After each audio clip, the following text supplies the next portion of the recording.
अस्सलाम वालेकुम दोस्तों। कुंडली में ये देखना कि आपके जन्म नक्षत्र के मुताबिक कौन कौन से ऐसे नक्षत्र हैं जो आपके लिए फ़ायदेमंद हैं और कौन कौन से नुकसानदेह हैं।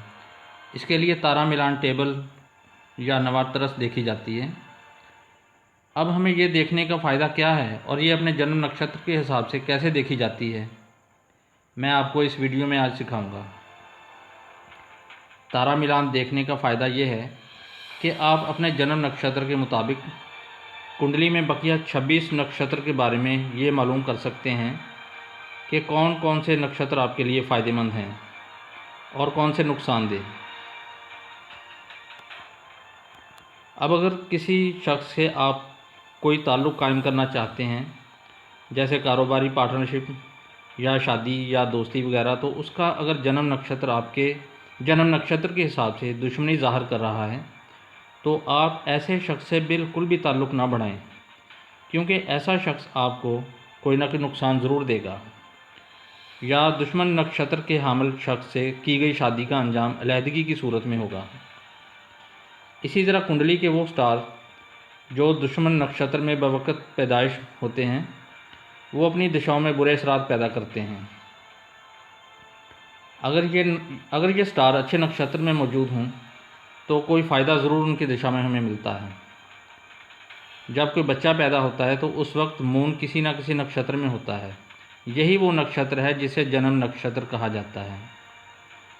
जन्म नक्षत्र को अगर हम नवातरस टेबल में देखें तो हमें बर्थ के कॉलम में लिखा नज़र आएगा। इस नक्षत्र से दूसरा नक्षत्र संपट के कॉलम में होगा और फिर इससे अगला नक्षत्र विपट के सामने लिखा होगा। चौथे नंबर का नक्षत्र शीमा के आगे होगा। पाँचवें नंबर का नक्षत्र प्रत्यक में होगा। छठे नंबर का नक्षत्र साधना के सामने लिखा होगा। सातवें नंबर का नक्षत्र निधाना के सामने होगा। आठवें का नक्षत्र मित्र के सामने और नौवें का परम मित्र के सामने होगा।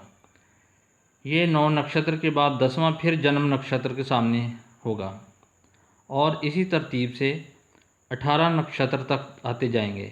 उसके बाद 19वां नक्षत्र फिर जन्म नक्षत्र के सामने लिखा होगा। इसी तरतीब से 27 नक्षत्र तब तक मुकम्मल हो जाएंगे। अब जो नक्षत्र बर्थ यानी जन्म के सामने लिखे होंगे, ये नक्षत्र मुबारक और फ़ायदेमंद होते हैं। इन नक्षत्रों के हामिल अफराद से आप किसी भी किस्म का ताल्लुक़ कायम कर लें तो उनसे आपको नुकसान नहीं होगा। और इन नक्षत्रों में बवक़्त पैदाइश पाए जाने वाले स्टार्स अपनी दिशाओं में फ़ायदा देते हैं। ख़ुसूसन वो स्टार जो इन नक्षत्रों में ट्रांजिट करें वो फ़ायदा देते हैं।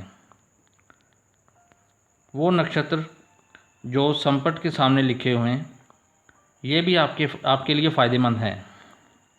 इन नक्षत्रों में ट्रांजिट करने वाले स्टार्स या बवक़्त पैदाइश इन नक्षत्रों में पाए जाने वाले स्टार्स अपनी दिशाओं में फ़ायदा देते हैं।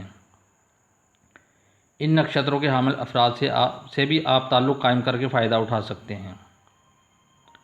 वो नक्षत्र जो विपट के सामने लिखे हैं ये आपके लिए इस लिहाज से बुरे हैं कि अगर आपको इन नक्षत्रों के हामिल अफराद से कुछ फ़ायदा मिल भी गया तो वो फ़ायदा ख़तरात से निमटने के बाद ही मिलेगा।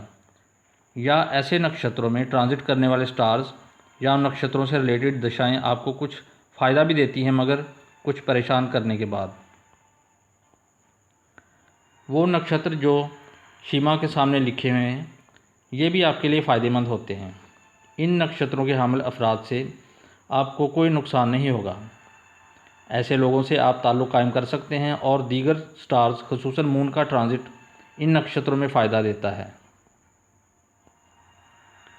प्रत्यक के सामने लिखे नक्षत्र आपके लिए ख़तरात पैदा करते हैं।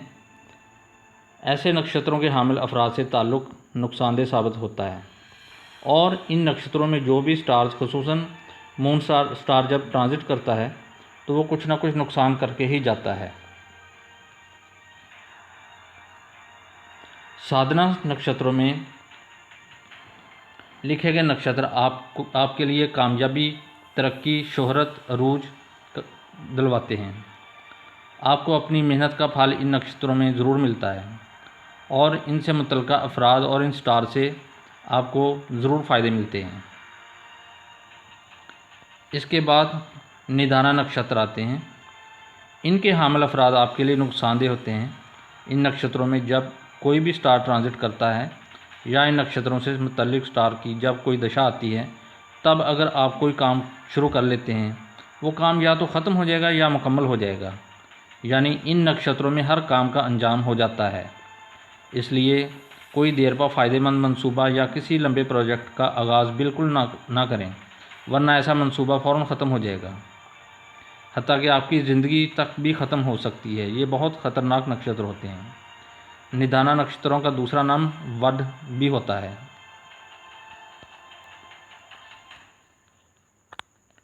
आठवें नंबर के ग्रुप में यानी मित्र के सामने लिखे गए नक्षत्र जैसा कि नाम से ही ज़ाहिर हैं, मित्र यानी दोस्त जैसे होते हैं। ये भी आपके लिए फ़ायदेमंद नक्षत्र होते हैं। इनके हामिल अफराद से ताल्लुक़ कायम करना फ़ायदा देता है और इन नक्षत्रों के औकात यानी ट्रांजिट स्टार का जब इनके अंदर हो तो कोई भी नया काम फ़ायदेमंद रहता है। 9वां और आखिरी ग्रुप अति मित्र या परम मित्र है। ये भी पिछले नक्षत्र की तरह बल्कि उससे कुछ ज़्यादा आपके लिए फ़ायदेमंद है। इन नक्षत्रों के हामिल अफराद आपके लिए खसूसी तौर पर फ़ायदेमंद साबित होते हैं। इन नक्षत्रों में भी स्टार का ट्रांजिट अच्छा रिज़ल्ट देता है। ख़ुसूसन इन नक्षत्रों से मुतल्लिक स्टार्स की दशाएं आपके लिए खुशी, तरक्की और खुशहाली का पैगाम साबित होती हैं। तो दोस्तों, ये थी वो वीडियो जिसमें मैंने आपको नक्षत्रों के बारे में आपको बताया। अगर आपको मेरी ये वीडियो अच्छी लगे तो प्लीज़ इसे लाइक कीजिए और इस पर अगर कोई बात समझ ना आए तो कमेंट्स ज़रूर कीजिए और हमारे चैनल को सब्सक्राइब कर लें ताकि नई से नई जो भी वीडियो पहले आए वो आप तक उसका आपको नोटिफिकेशन मिल जाए। थैंक यू, शुक्रिया।